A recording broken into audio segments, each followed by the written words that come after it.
အားလုံးပဲမင်္ဂလာပါအခုမြင်နေရတာကတော့မော်ချစ်အဝေးပြေးကားကွင်းပဲဖြစ်ပါတယ်ဒီနေရာကမော်ချစ်ကနေဘန်ကောက်မြို့နဲ့အနီးတစ်ဝိုက်သွားမဲ့ဘတ်စ်ကားတွေကိုစောင့်ရတဲ့နေရာစက်တော်ဘောဘင်ဘူရီလက်ဖရောင်းပကပီစသဖြင့်ပေါ့နော်အဲ့ဒီအရာတွေစစီလို့ရတယ်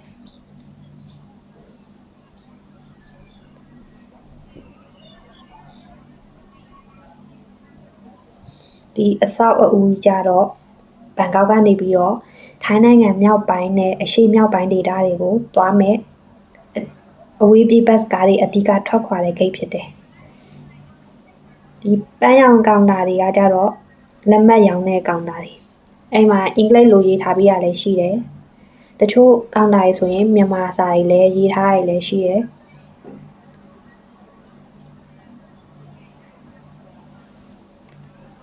ကိုက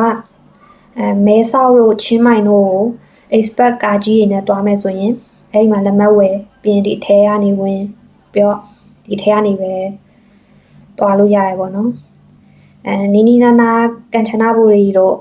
ဖတ်ထရာတို့ဆိုရင်တော့ကားလမ်းတစ်ဖက်ချမ်းမှာရှိတယ်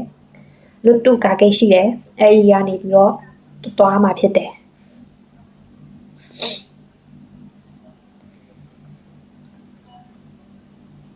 ဒါတော့ကာကြီးကွင်းရဲ့အထည်ဘက်ပေါ့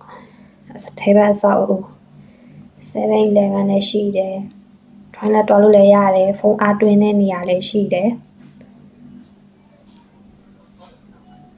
အပေါ်ထပ်မှာဆိုရင်လည်း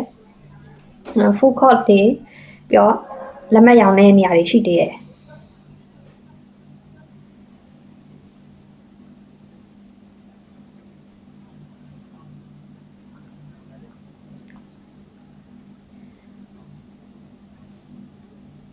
ကိုကတခြားနေရာသွားလဲချင်လို့မှအထုပ်တွေပါတယ်အထားချင်တယ်ဆိုရင်လည်းအထားခဲလို့ရတယ်ဒီမှာအထားလို့ရတယ်